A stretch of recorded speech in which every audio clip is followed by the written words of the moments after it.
so lucky to get to work on Glow with all of these feminist powerhouse women who are so intelligent and informed. I don't write on the show, so it's like out of my control. I do think it's a show that could have been made any time, but the meaning has changed even from when we started shooting it. You think you got me, but then I come back around with the soon-to-be famous rough toilet paper! Ah! And then, it's fight. I'm bad, you're good. I'm winning. You're winning. Oh, stop. Oh, she still got me. Oh, you stupid American swine. For the hair and big finish, 1 cup for breakfast. When we started shooting it, Liz Flahive and Carly Mencha, our showrunners, thought, we're making this show in the time where we're going to have our first female president. And that's where we're leading this story.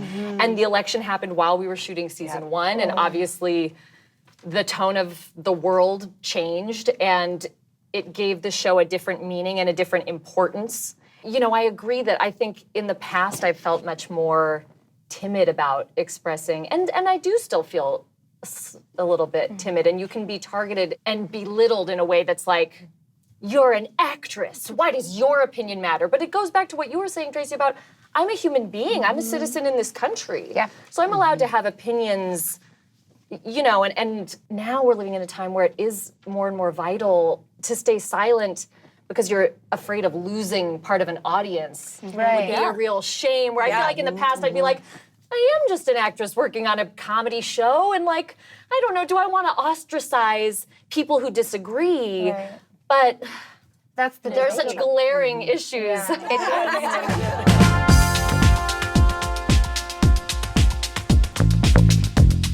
I feel like with our show set in the 80s, there's so much stuff that you want to point out about the injustices that were happening to women and why women need to speak their voices. And the fact that it resonates so much now that we still need to be rule breakers and fight for certain rights is just interesting. I would say the same, that I don't think it's changed the dialogue of our show or how it's being made. I guess it just makes it more relevant.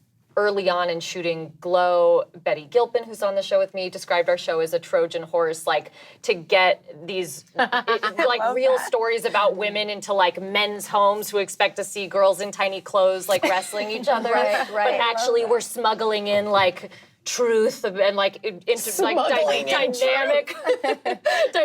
female friendships and heart and relatability and stuff like that.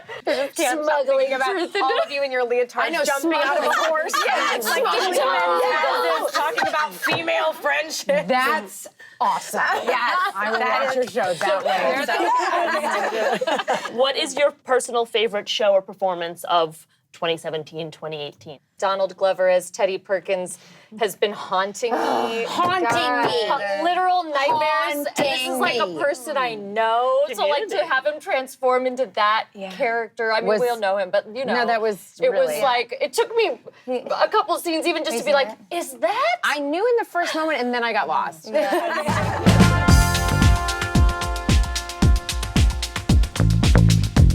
All right, we're living in, whether we call it the Me Too era or the Time's Up era.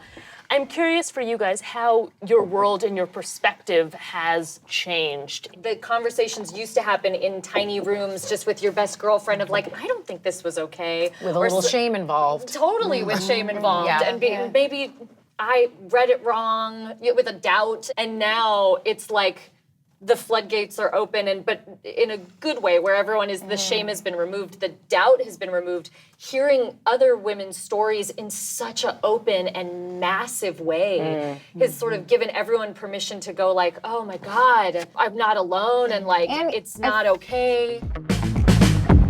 Hi, I'm Frankie Shaw. Hi, I'm Molly Shannon. I'm Deborah Messing. Thanks for watching The Hollywood Reporter. The Hollywood Reporter on YouTube.